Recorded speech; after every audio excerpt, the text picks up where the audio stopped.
আমার নবী কত বড় যুদ্ধ কৌশলী ছিল দেখেন, সাহাবীদেরকে বলে গেছেন যুদ্ধের পরাজয় যা হোক না হোক, যুদ্ধের জয় পরাজয় যেটাও হোক না কেন, তোমরা তোমাদের পাহারা ছাড়বা না। কিন্তু সকালবেলা এক ধাওয়া দিছে কাফেরদেরকে, এক ধাওয়া খায়া ভেড়ার পালের মতো ওরা মক্কার দিকে পালায় গেছে।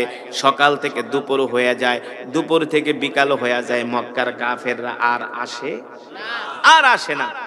সন্ধ্যা হয়ে যায়, আসে না। কিরে আসে না কেন? সাহাবীরা ভাবলেন ওরা আর আসবে না, ভয় পেয়ে চলে গেছে মক্কায়।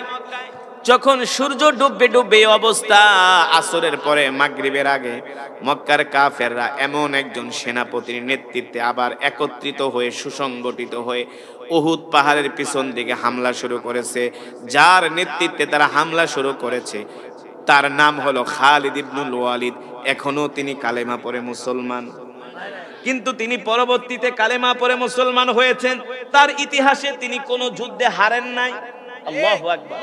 তার ইতিহাসে তিনি কোনো যুদ্ধে হারেন নাই। পরবর্তীতে তিনি কালেমা পড়ে মুসলমান হয়েছেন, যার নাম হলো সাইফুল্লাহ, আল্লাহর তরবারি।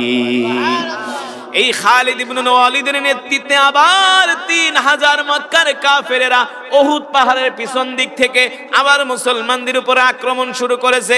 মুসলমান গনিমতের মাল সংগ্রহ করতে আসে, মনে করছে আর কাফেররা আসবে না, কিন্তু ওরা তো উহুদ পাহাড়ের পিছন দিক থেকে এমন ভাবে আক্রমণ শুরু করছে, ওদের টার্গেট হলো 1 নম্বরে তারা আল্লাহর নবীকে দুনিয়ার জমিন থেকে বিদায় করে দিবে। বলেন নাউজুবিল্লাহ, আরো জোরে বলেন নাউজুবিল্লাহ।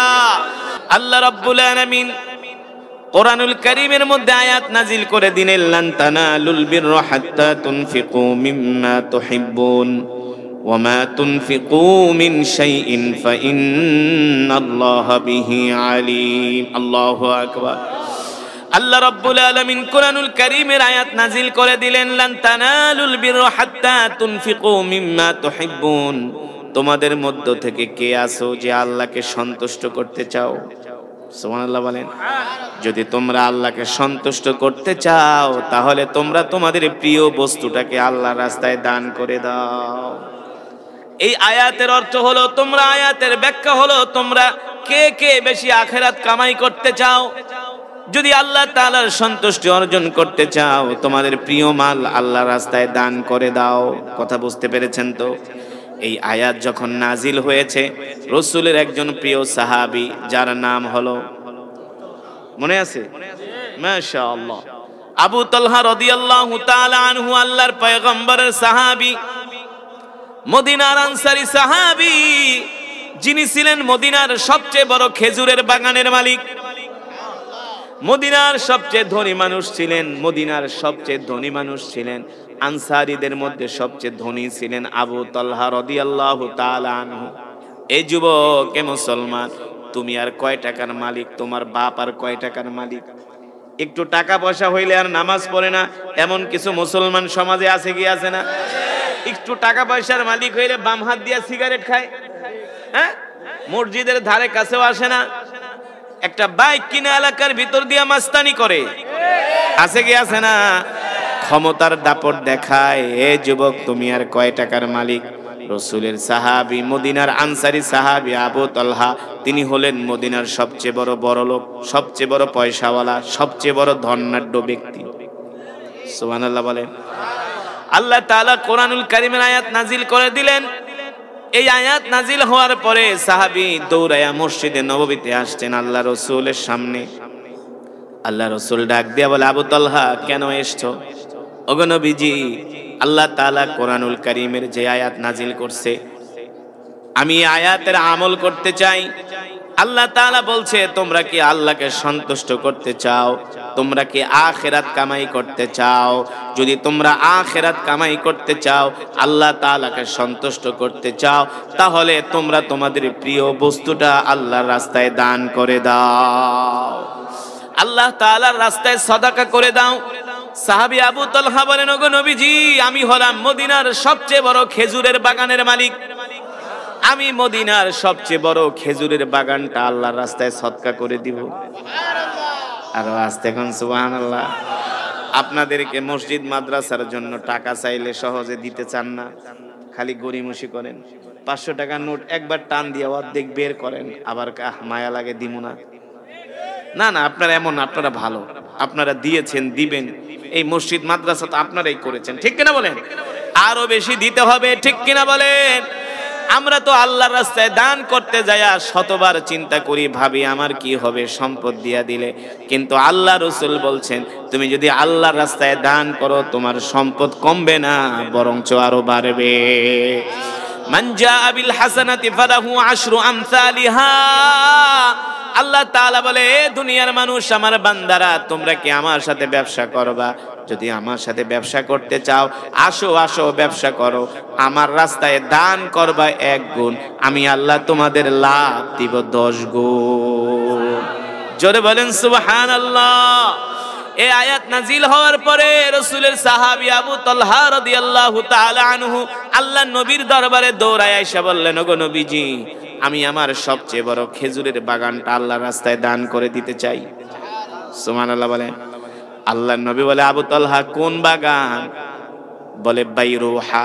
ওই বাগানটার নাম ছিল বাইরুহা। যারা মক্কা মদিনায় গিয়েছেন, মদিনা শরীফে গিয়েছেন, একবারে মদিনা শরীফের মসজিদে নববীর সামনে ছিল এই বাগানটা। এই বাগানের মধ্যে একটা মিষ্টি পানির কূপ ছিল, সেখানে মাঝে মাঝে আল্লাহ রাসূল যে পানি পান করতেন। স্বয়ং আল্লাহর নবী নিজে ওই কূপ থেকে পানি পান করতেন। বুঝতে পেরেছেন? আল্লাহ নবী বলে, আবু তালহা তুমি কি এই বাগানটা দান করতে চাও? সাহাবী আবু তালহা বলে, গো আল্লাহর নবী, আমি এই বাগানটা দান করতে চাই।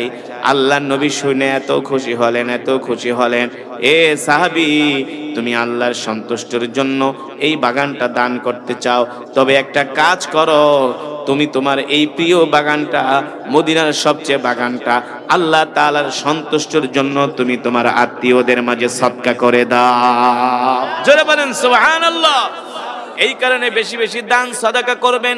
as-সাদকাতু তারুদ্দুল বালা। দান সাদাকার মাধ্যমে বালা মুসিবত দূর হয়। কি দূর হয়? দান সাদাকার মাধ্যমে অসুখ বিসুখ হয় না। দান সাদাকা করলে আল্লাহ তাআলার সাহায্য তার সাথে থাকে, ঠিক কিনা বলেন? ও মুসলমান যুবক, ভালো করে শুনে রাখো বন্ধু, শুধু সাহাবী আবু তালহা তার সবচেয়ে বড় খেজুরের বাগানটা আল্লাহর রাস্তায় দান করেন নাই। মক্কা থেকে 3000 কাফের আসছে মদিনায় আক্রমণ করার জন্য। 3000 কাফের আসছে মদিনায় আক্রমণ করার জন্য। আল্লাহর নবী সাহাবীদেরকে ডাক দিলেন, ও সাহাবীরা, কে কে আসো, ঢাল নিয়ে, তরবারি নিয়ে, তীর নিয়ে, ধনুক নিয়ে বের হয়ে যাও। মক্কা থেকে 3000 কাফের আসতেছে মদিনায় হামলা করার জন্য। আমাদেরকে এখনই জিহাদের ময়দানে যেতে হবে। রাসূলের সাহাবী আবু তালহা সবার সামনের কাতারে এসে বললেন, ওগো নবী, আমি আল্লাহর দ্বীনের জন্য আমার জীবন দিতে রাজি আছি। জোরে বলেন সুবহানাল্লাহ। একে তো নিজের বাগানটা আল্লাহর রাস্তায় দান করে দিয়েছে না, সবচেয়ে বড় খেজুরের বাগান বাইরুহা, মদিনার সবচেয়ে বড় বাগান, আল্লাহর রাস্তায় দান করে দিয়েছে। এবার তিনি আসছেন জিহাদের ময়দানে নিজের জীবনটা দেওয়ার জন্য। সুবহানাল্লাহ বলেন। তার মানে মুসলমানরা আল্লাহ ছাড়া কাউকে ভয় পায় না। ভয় পায়? জোরে বলেন। আমরা কার গোলাম? আরে জোরে বলেন, আমরা কার গোলাম? আমরা এক আল্লাহর গোলাম। মুসলমান আল্লাহ ছাড়া কারো সামনে মাথা নত করতে পারে? যেটা বলছিলাম, মুসলমান ওই যে রাসূলের সাহাবী নাম কি? আরে জোরে বলেন, নাম কি? আবু তালহা রাদিয়াল্লাহু তাআলা আনহু। তরবারি নিয়ে যুদ্ধের ময়দানে প্রথম কাতারে আবু তালহা দাঁড়ায় গেছেন। আল্লাহর নবী নির্দেশ দিলেন, ও সাহাবীরা, চলো চলো যুদ্ধের ময়দানে। এই যুদ্ধটার নাম হলো উহুদের যুদ্ধ। নাম কি? মুসলমানের সংখ্যা হলো মাত্র 800 আর কাফেরের সংখ্যা হলো 3000। কয় হাজার? জোরে বলুন, কয় হাজার? মুসলমানের সংখ্যা হলো 800 আর কাফেরের সংখ্যা হলো 3000। আল্লাহর নবী 800 মুজাহিদ নিয়ে ময়দানে বের হয়ে গেছেন। সাহাবী আবু তালহা রাদিয়াল্লাহু তাআলা আনহু সবার প্রথম কাতারে, তার তরবারিটা উঁচু করে আকাশের দিকে তরবারিটা ঘোরাচ্ছেন। এইভাবে করে তরবারি ঘোরাচ্ছেন। সাহাবী আবু তালহা ছিলেন একজন প্রশিক্ষিত তীরন্দাজ। সাহাবী আবু তালহা ছিলেন একজন প্রশিক্ষিত তীর চালক, ধনুক চালক। তার নিশানা হতো নিখুঁত নিশানা। সাহাবীরা ডাক দেয়, আবু তালহা, তুমি তো জান্নাত কামাই করে ফলাইছো। 1 নম্বরে তুমি তোমার বড় বাগান বাইরুহা আল্লাহর রাস্তায় দান করে দিছো। তুমি তো জান্নাত কামাই করে ফেলেছো। আবার আসছো জিহাদের ময়দানে প্রথম কাতারে। সুবহানাল্লাহ। এ আবু তালহা তরবারিটা এইভাবে ঘোরাও কেন, ঘোরাও কেন? বলে শিকারের অপেক্ষায় আছি। আরে আস্তে কও সুবহানাল্লাহ। এ আবু তালহা তরবারি এইভাবে ঘোরাও কেন? এই বেটাই ভাই ওটাউটি করবে না, ওয়াজ দৃষ্টি আর উঠবা না, হ্যাঁ ঠিক আছে, তোবার এক নিয়ে তারপরে যাবা। হ্যাঁ হ্যাঁ, আল্লাহ রাসূলের সাহাবীদেরকে সাহাবীরা বলে আবু তালহা তরবারি ঘোরাও কেন? বলে শিকারের অপেক্ষায় আছি, পাইলেই কল্লা ফালায় দেবো। জোরে বলেন সুবহানাল্লাহ। যখন 800 মুসলমান মুজাহিদ উহুদের ময়দানে গেলেন, কাফেরের সংখ্যা 3000, মুসলমানের সংখ্যা কতশো? ওরা আমাদেরকে চিনে না। আমরা সেই মুসলমান যারা 313 জন 1000 কাফেরকে পরাজিত করেছে। আমরা সেই মুসলমান যারা 800 মুজাহিদ 3000 কাফেরকে পরাজিত করেছে। আরে এটা তো 3000 আর 800, এটা তো কমই বললাম। আমরা সেই মুসলমান যারা কিনা 3000 মুসলমান 3 লক্ষ রোমান সৈন্যকে পরাজিত করেছে। ইয়ার মুখের যুদ্ধে, মুতার যুদ্ধে ওরা আমাদের ইতিহাস জানে না, আমাদেরকে ভয় দেখায়, ঠিক কিনা বলেন? আরে আমরা মুসলমান তো শহীদ হয়ে গেলে চলে যাব জান্নাতে, ঠিক কিনা বলেন? আর তোরা মরলে যাবি জাহান্নামে। আমরা যদি যুদ্ধের ময়দান থেকে জীবিত ফিরে আসি তাহলে আমরা হব গাজী, আমাদের জন্য জাহান্নামের আগুন হারাম হয়ে যাবে। আমরা আমরা শহীদ হলো আমাদের লাভ, আর যদি আমরা জীবিত আসি তারপরও আমাদের লাভ। আমাদের মুসলমানের কোনো লস নাই। তার মানে এই জাতিকে ভয় দেখায় কোনো লাভ নাই, ঠিক কিনা মুসলমান? এই জাতিকে ভয় দেখায় লাভ নাই।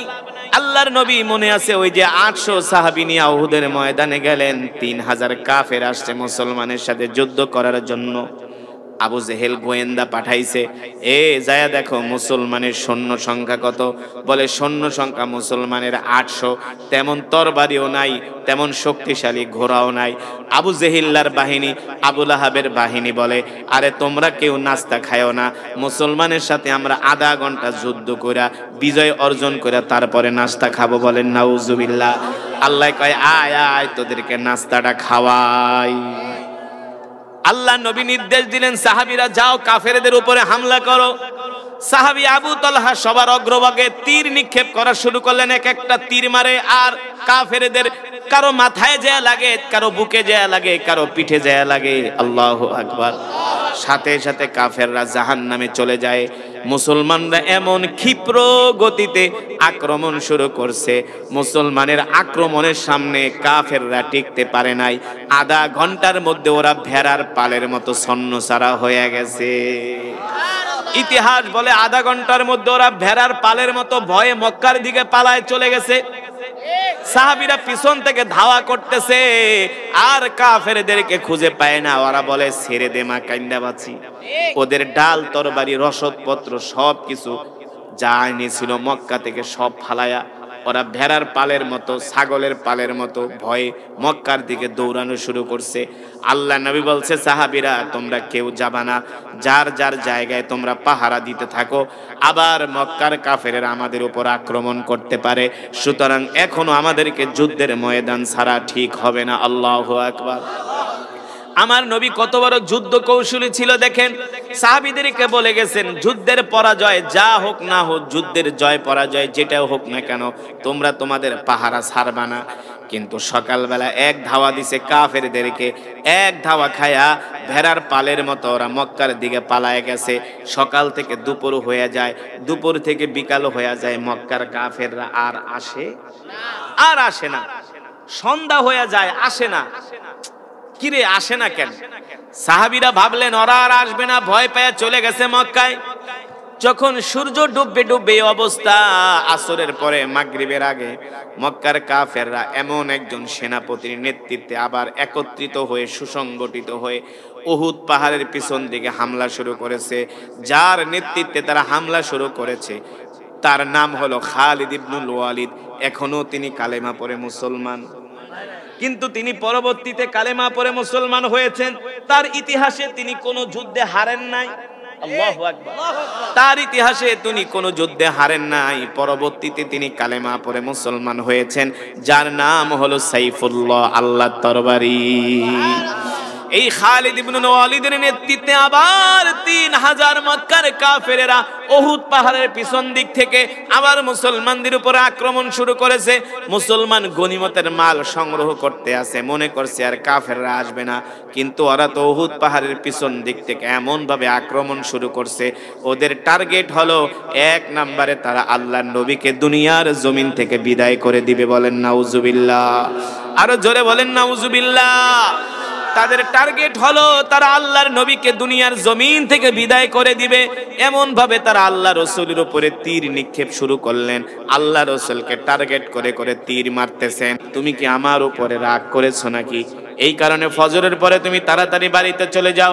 এই কথা শোনার পরে সাহাবী আবু তালহা বলেন, ফিদাকা আবি ওয়া উম্মি ইয়া রাসূলুল্লাহ, ওগো নবীজি আপনার জন্য আমার জান কুরবান হয়ে যাক।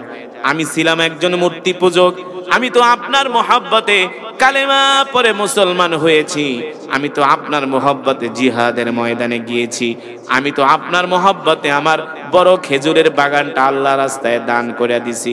শুধু এখানেই শেষ নয়, জিহাদের ময়দানে যায়া কাফেররা আমার বাম হাত কেটে ফেলেছে। ওগো নবীজি আমি আবু তালহা আপনার উপর রাগ করব, এত বড় সাহস আবু তালহার হতে পারে না। ফিদাকা আবি ওয়া উম্মি ইয়া রাসূলুল্লাহ, ওগো নবীজি আপনার জন্য শুধু আমি না, আমার মা বাবা কোরবান হয়ে যাক, আমার মা বাবা কোরবান হয়ে যাক। আপনি বলেন কি আমি আপনার উপর রাগ করেছি? তাহলে তুমি বাড়িতে কেন চলে যাও বলো? ফজরের পরে সবাই বসে, তুমি কেন বসো না? একটা প্রশ্ন আসে কি আসে না? আসে না? মনে করেন ইমাম সাহেবের ঘনিষ্ঠ মুসল্লি আছে, সবাই ফজরের পরে বসে, একজন মুসল্লি বসে না, তো সে কেন চলে যায়? ইমাম সাহেব একদিন প্রশ্ন করলো, কেন গেলেন? বলল এই কারণে গেছি। সে যদি প্রতিদিন ফজরে চলে যায়, ইমাম সাহেবের একটা সন্দেহ হয়, নিশ্চয়ই কোনো কারণ আছে কি আছে না? আল্লাহ নবী প্রশ্ন করলেন, কেন চলে যাও আবু তালহা? আবু তালহা কান্না করতেছেন। আল্লাহ নবী বলে, কেঁদো না, কেঁদো না, তোমার কান্নার কথাটা আমার কাছে বলো।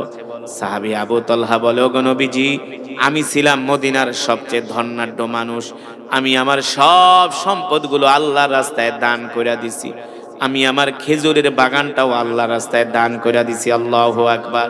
এখন আর আমার কাছে কোনো সম্পদ নাই, এখন আর আমার কাছে কোনো অর্থ নাই। এই যে আপনি আমার গায়ে একটা কাপড় দেখতেছেন, এই একটা কাপড়ের মালিক হলাম আমি আবু তালহা, এই একটা কাপড়ের মালিক হলো আমার স্ত্রী। এক কাপড় আমরা স্বামী স্ত্রী দুইজন মিলে পরিধান করি। এক কাপড় স্বামী স্ত্রী মিলে আমরা দুইজন পরিধান করি। বলে কিভাবে? বলে যখন নামাজের সময় হয় আমি আমার স্ত্রীকে গুহার মধ্যে ঢুকায় দেই, গুহার মধ্যে ঢুকায়া আমি আমার স্ত্রীর কাপড় পরে আমি মসজিদে চলে আসি।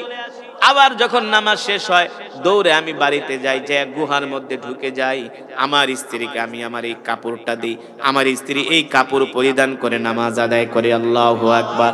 ওগো নবীজি 5-4 ওয়াক্ত নামাজে লম্বা সময় থাকে, এই কারণে আমি আপনার মজমায় বসতে পারি, কিন্তু ফজরের সময় লম্বা সময় থাকে না। আমি যদি আপনার মজমায় বেশিক্ষণ বসি তাহলে আমার স্ত্রীর নামাজ কাজা হয়ে যাবে, এই কারণে আমি আবু তালহা দেরি করি না, তাড়াতাড়ি করে আমি বাড়িতে চলে যাই। এক কাপড় দিয়ে আমরা স্বামী স্ত্রী দুইজন নামাজ আদায় করি। আমার স্ত্রী গুহার মধ্যে নামাজের সময় লুকায় থাকে, আমি বের হলে আমার স্ত্রী গুহায় থাকে, আমার স্ত্রী গুহায় থাকলে আমি বের হই।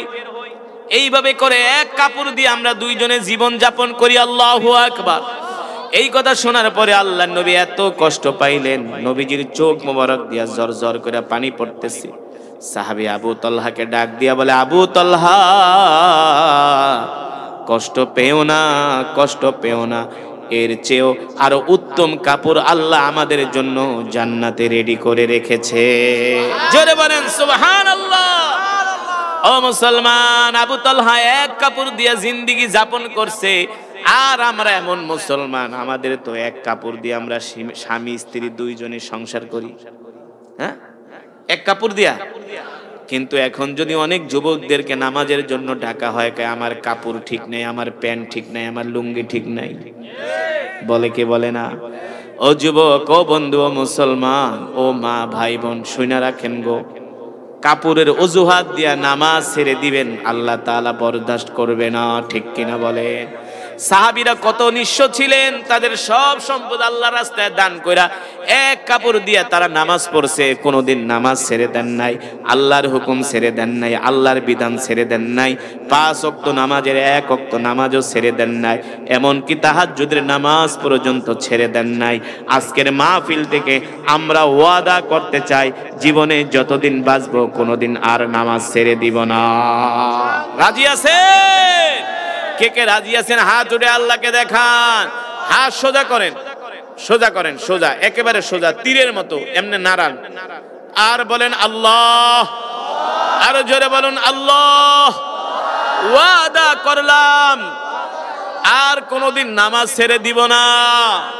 আরো জোরে বলেন, আর কোনোদিন নামাজ ছেড়ে দিব না, আর কোনোদিন নামাজ ছেড়ে দিব না।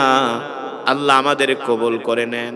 হাত ও মুসলমান, আজকে তো আমরা ঠিক মতো নামাজই পড়তে চাই না, কোরআন হাদিসের মজমায় আসতে চাই না, দ্বীনের কাজ করতে চাই না, ইসলামের পক্ষে কথা বলতে চাই না, কোরআনের পক্ষে কথা বলতে চাই না।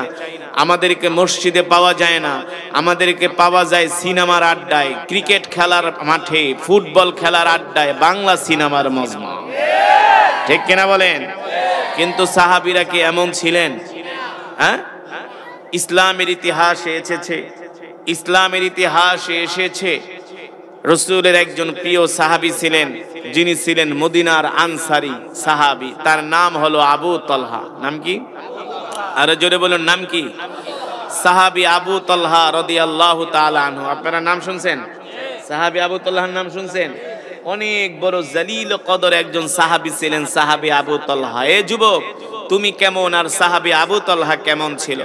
তোমাদেরকে তো দ্বীনের কাজে পাওয়া যায় না, তোমাদেরকে পাওয়া যায় কোন জায়গায় গেলে মমতাজের গান শোনা যায়। এখন তো মমতাজেরও পাত্তা নাই। ঠিক কিনা বলেন? মমতাজ আসবে আর যাবে। ঠিক কিনা বলেন? কিন্তু আল্লাহর কোরআন কিয়ামত পর্যন্ত থাকবে, এমনকি জান্নাতেও থাকবে। মমতাজদের 2 দিন পর পর টাইম থাকবে না, জনগণ পাইলে জুতা দিয়া পিটাবে। ঠিক কিনা বলেন?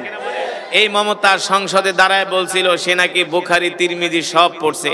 আমি বলছিলাম, মমতাজ তুমি যদি সূরা ফাতিহা পড়তে পারো তাহলে আমি তোমাকে একটা ভোট দিব, আর যদি সূরা ফাতিহা সহি করে পড়তে না পারো তাহলে সংসদ থেকে তোমাদেরকে টেনে হেসড়ে বের করা হবে।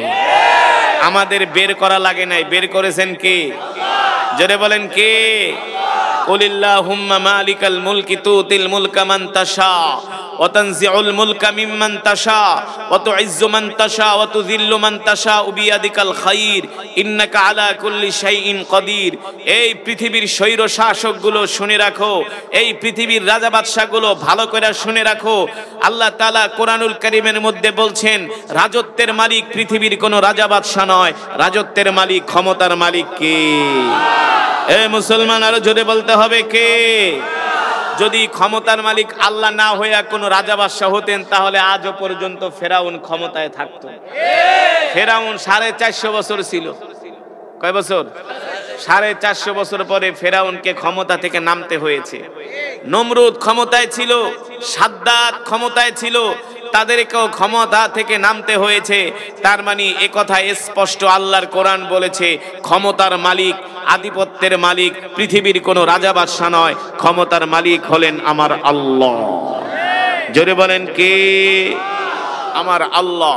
ও মুসলমান, যেটা বলছিলাম, সাহাবায়ে কেরাম কখনো ক্ষমতার লোভী ছিলেন না, তারা ছিলেন দ্বীনের লোভী, জান্নাতের লোভী, আল্লাহকে সন্তুষ্ট করার সব সময় তারা লোভী থাকতেন। ঠিক কিনা বলেন?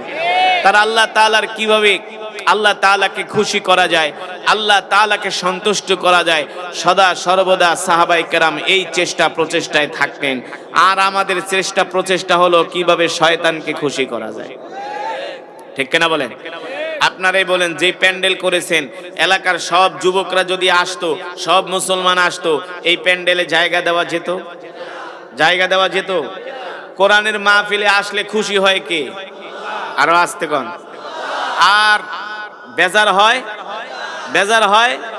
তার মানে যারা এখনো কোরআনের মাহফিলে মাইকের আওয়াজ কানে পৌঁছেছে এখনো কোরআনের মাহফিলে আসে নাই, ওরা শয়তানকে খুশি করতে চায়, আর আমরা আল্লাহকে খুশি করতে চাই। ঠিক কিনা বলেন? যেমন করে রাসূলের সাহাবী আবু তালহা আল্লাহ তাআলাকে খুশি করতে চেয়েছেন। সুবহানাল্লাহ বলেন।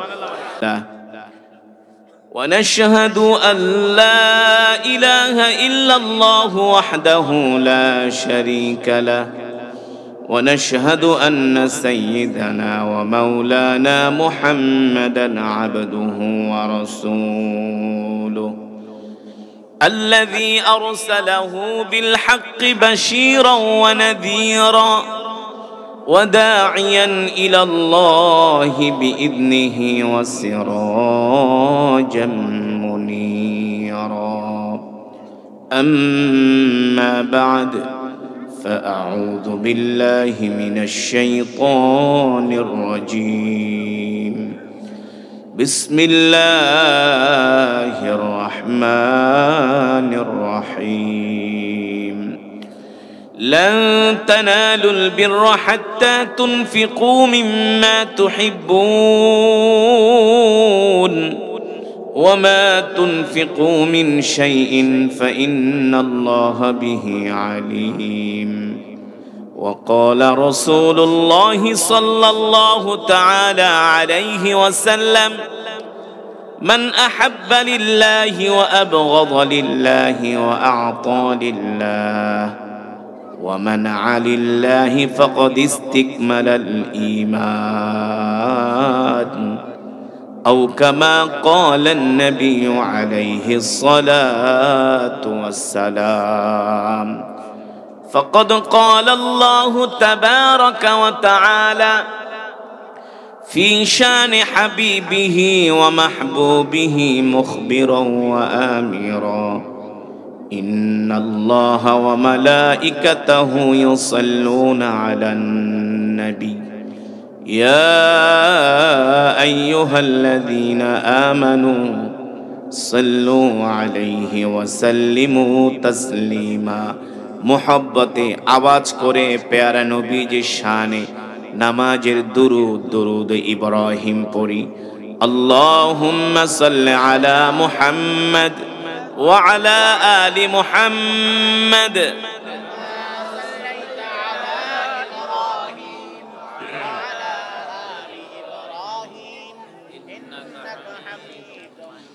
আপনাদেরকে দুরূদ পড়তে কষ্ট হয়? দুরূদের সাথে কোনো দুশ্মনী আছে?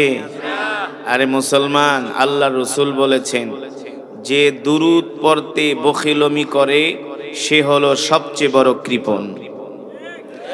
যে আল্লাহ রসুলের নাম শুনে নবীজির মহব্বতে দুরূদ পড়ে না তার মতো বখিল, কৃপণ, ছোট লোক, অশিক্ষিত আল্লাহর জমিনে হতে পারে না। দুরূদ শরীফ কেন পড়বেন? মান সাল্লা আলাইয়া ওয়াহিদান সাল্লাল্লাহু আলাইহি ওয়াসাল্লাম আশারা। আল্লাহর নবী বলেন কেউ যদি আমার নামে একবার দুরূদ পড়ে আল্লাহ তাআলা সাথে সাথে তার 10টা গুনাহ মাফ করে দেয়। কয়টা গুনাহ? জোরে বলেন, কয়টা গুনাহ? 10টা গুনাহ মাফ করে দেন। শুধু এখানেই শেষ নয়, আল্লাহ রসুল বলেন উম্মত তুমি যদি আমার উপর একবার দুরূদ পড়ো আল্লাহ তোমার উপরে 10 বার রহমত নাজিল করবে। শুধু এখানেই শেষ নয়, দুরূদের ফজিলত। আল্লাহর নবী বলেন উম্মত তুমি যদি আমার নামে একবার দুরূদ পড়ো আল্লাহ তাআলা জান্নাতে যাওয়ার জন্য তোমার রাস্তা 10 কদম এগিয়ে দিবে। আমরা কি আল্লাহ রসুলের সাথে জান্নাতে থাকতে চাই? জান্নাতে কি আল্লাহ রসুলের দূরে থাকতে চাই নাকি কাছে থাকতে চাই? জোরে বলেন, কে কে দূরে থাকতে চাই? হাত উঠাই। একজনও দূরে থাকতে চাই না, সবাই কাছে থাকতে চাই। কিন্তু নবীজির সাথে জান্নাতে কাছাকাছি থাকতে হলে তো তার নামে মহব্বতে দুরূদ পড়তে হবে। কিন্তু দুরূদ পড়ার সময় এত বখিলতা করেন কেন? দুরূদ পড়তে হবে হৃদয় উজাড় করে, হৃদয়ের সবটুকুন ভালোবাসা দিয়ে, যেই নবীকে আমরা আমাদের জীবনের চেয়েও বেশি ভালোবাসি। ঠিক কিনা বলেন? আসুন আরেকবার দুরূদ পড়ি আওয়াজ করে। আল্লাহুম্মা বারিক আলা মুহাম্মদ ওয়া আলা আলি মুহাম্মদ কামা বারাকতা আলা ইব্রাহিম। মাশাআল্লাহ মাশাআল্লাহ। বালাগাল উলা বিকামালিহি কাশাফাদ দুজা বিজামালিহি হাসনাত জামিউ খিসালিহি। আসুন হৃদয় উজাড় করে আল্লাহর প্রেমে পাগল হয়ে মৃত্যুর কথা স্মরণ করে কিছুক্ষণ সময় আমরা জিকির করব। কি করব? আমাদের জিকিরের আওয়াজ শুনে আশেপাশের মানুষগুলো বলবে এখানে কিছু আল্লাহর পাগলেরা বসে আছে। কিসের পাগল? আরো জোরে বলি, কিসের পাগল? দুনিয়ার মানুষ আমাদের পাগল বলে, বলুক, তাতে আমাদের যায় আসে না। ঠিক কিনা বলেন? আমরা দুনিয়ার পাগল হতে চাই না, সম্পদের পাগল হতে চাই না, আমরা নারীর পাগল হতে চাই না, বাড়ির পাগল হতে চাই না, ক্ষমতার পাগল হতে চাই না, আমরা আল্লাহ তাআলার পাগল হতে চাই। কার পাগল মুসলমান? আরো জোরে বলি, কার পাগল হতে চাই? আসুন হৃদয় উজাড় করে সেই মাবুদের প্রেমে পাগল হয়ে কিছুক্ষণ সময় জিকির করি। লা ইলাহা ইল্লাল্লাহ, লা ইলাহা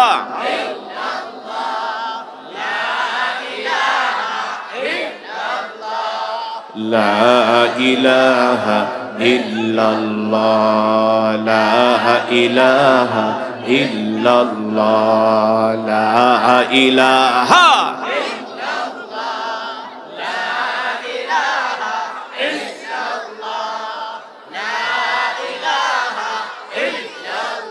লা ইলাহা ইল্লাল্লাহ মুহাম্মাদুর রাসূলুল্লাহ। মুহাব্বতের সাথে পড়ি সাল্লাল্লাহু। আলহামদুলিল্লাহ, নাওতলা মধ্যপাড়া বড়বাড়ি নুরানি হাফিজিয়া মাদ্রাসা এতিমখানার উদ্যোগে 12তম বার্ষিক তাফসীরুল কোরআন মাহফিল। উক্ত মাহফিলের মান্যবর শ্রদ্ধাভাজন সভাপতি জনাব এ.কে.এম. আলাউদ্দিন আল আজাদ মন্তাজ সাহেব, বিশিষ্ট ব্যবসায়ী, মাদাইয়া বাজার। উক্ত প্রোগ্রামের অনেক হযরত উলামায়ে কেরাম দূর দূরান্ত থেকে এসেছেন। আমার যুবক বন্ধুরা, বৃদ্ধ বাবারা, পর্দার অন্তরালে সম্মানিত মা ও বোনেরা, সেই মহান আল্লাহ সুবহানাহু ওয়া তাআলার দরবারে লাখো কোটি শুকর, যে মহান আল্লাহ তাআলা আজকে আমাদেরকে এত সুন্দর কোরআন ও হাদিসের মেজমা, জান্নাতের বাগান। এটা কিসের বাগান? আর জোরে বলি, কিসের বাগান? আল্লাহর নবী বলেছেন, মাজালিসুল ইলম রাওদাতুম মির রিয়াদিল জান্নাহ। যে মজমার মধ্যে কোরআনের তেলাওয়াত হয়, হাদিসের আলোচনা হয়, ওটা দুনিয়ার কোনো সাধারণ মজমা নয়, জান্নাতের বাগান হয়ে যায়। এই জান্নাতের বাগানে এসে আমরা খুশি নাকি বেজার? বলি আলহামদুলিল্লাহ। ও মুসলমান, এই এলাকায় আরো মুসলমান আছে কি আছে না? সব মুসলমানরা যদি আসে এই মাহফিলে জায়গা দেওয়া যাবে না, কিন্তু সবাই আসতে পারবে না, সবার ভাগ্যে নসিব হবে না। এখনো অনেক মুসলমান যায় দেখেন চায়ের দোকানে চা খায় আর বিড়ি টানতেছে, এখনো টেলিভিশন দেখতেছে বাজারে বৈশা বৈশা। ঠিক কিনা বলেন? কিন্তু আপনাদের মতো আল্লাহর পেয়ারা বান্দারা যারা কোরআনের আওয়াজ শুনে কোরআনের মজমায় দৌড়ায় দৌড়ায় চলে আসছে। ঠিক কিনা বলেন? দুই পকেট না থাকলে এক পকেটে ঢুকান। এই যে এই বড় ভাই ঢুকাইতেছে না, উপরের পকেটেই ঢুকান ঢুকান। কারণ আছে, শোনেন। মসজিদের জন্য কিছু কালেকশন হবে, মাদ্রাসার জন্য কিছু কালেকশন হবে, রুমাল কালেকশন, তাও ধরা বান্ধা না। পকেটে হাত দেন, যে যা পারেন, যে যা পারেন, যে যা পারেন। 5,000, 10,000, 500, 100, 200, যে যা পারেন রুমালে দেন। কেউ বাকি থাকবে না। এই বাচ্চারা, তোদের পকেটে 1 টাকা থাকলে 1 টাকা দে, শরিক হ, শরিক হ। 1 টাকাও নাই, 1 টাকাও নাই, নাই? আচ্ছা, না থাকলে দেওয়ার দরকার নেই, থাকলে দে। 1, 2 টাকা, 5 টাকা যা আছে মাদ্রাসার রুমালে দিয়া দে। রুমালে রুমালে সবাই, বাবাজিরা, দোস্তরা, আমার যুবক বন্ধুরা, ভাইয়েরা, কেউ বাকি থাকবো না। আমরা যে যা পারি মাদ্রাসার জন্য দান করি। মাশাআল্লাহ, মাশাআল্লাহ। আলামিন মেম্বার ভাই নগদ 2000 টাকা বলি মারহাবা দে 20 টাকা দিছস মাশাআল্লাহ আল্লাহ তোদের কবুল করুন বলি আমিন আর একজন দিছে 20 টাকা মাশাআল্লাহ আল্লাহ কলিজা টুকরাদেরকে কবুল করে নেন বলি আমিন আর কেউ নাই মাদ্রাসায় দিবেন 5000 10000 নগদ পারলে নগদ নালে বাকি লেখায় যান পরবর্তীতে দিয়ে দিবেন দানকারীদের মাথা পিতা আল্লাহ সুখে রাখেন কবরে নূরের টুপি পরায়া মাওলা উঠায়েন কাল হাসরে আলমগীর মোল্লা ওনার ছেলে দিবে কে দিছে 1000 কে দিছে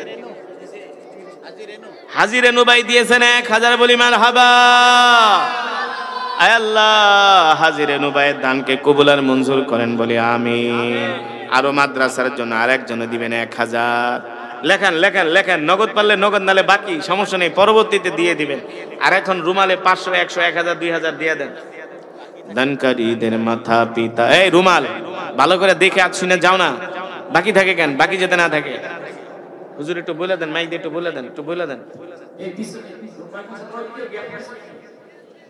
পিছনে অনেকে বাকি হয়েছে দেন সবাই শরীক যে যা পারে সে শরীক মুনাজাতের পরে আপনাদের জন্য তাবারকের ব্যবস্থা আছে সবাই তাবারক নিয়ে যাবেন ইনশাআল্লাহ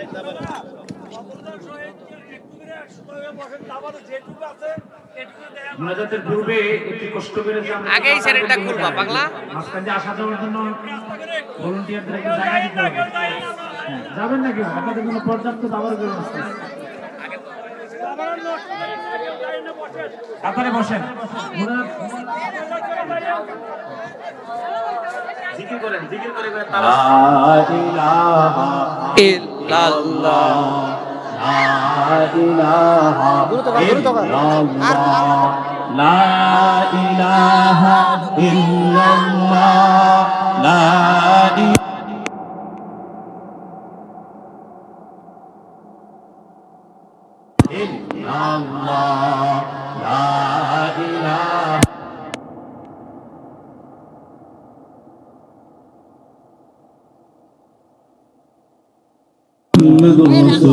তাবারক দেওয়া শুরু করে দেন শোনেন শোনেন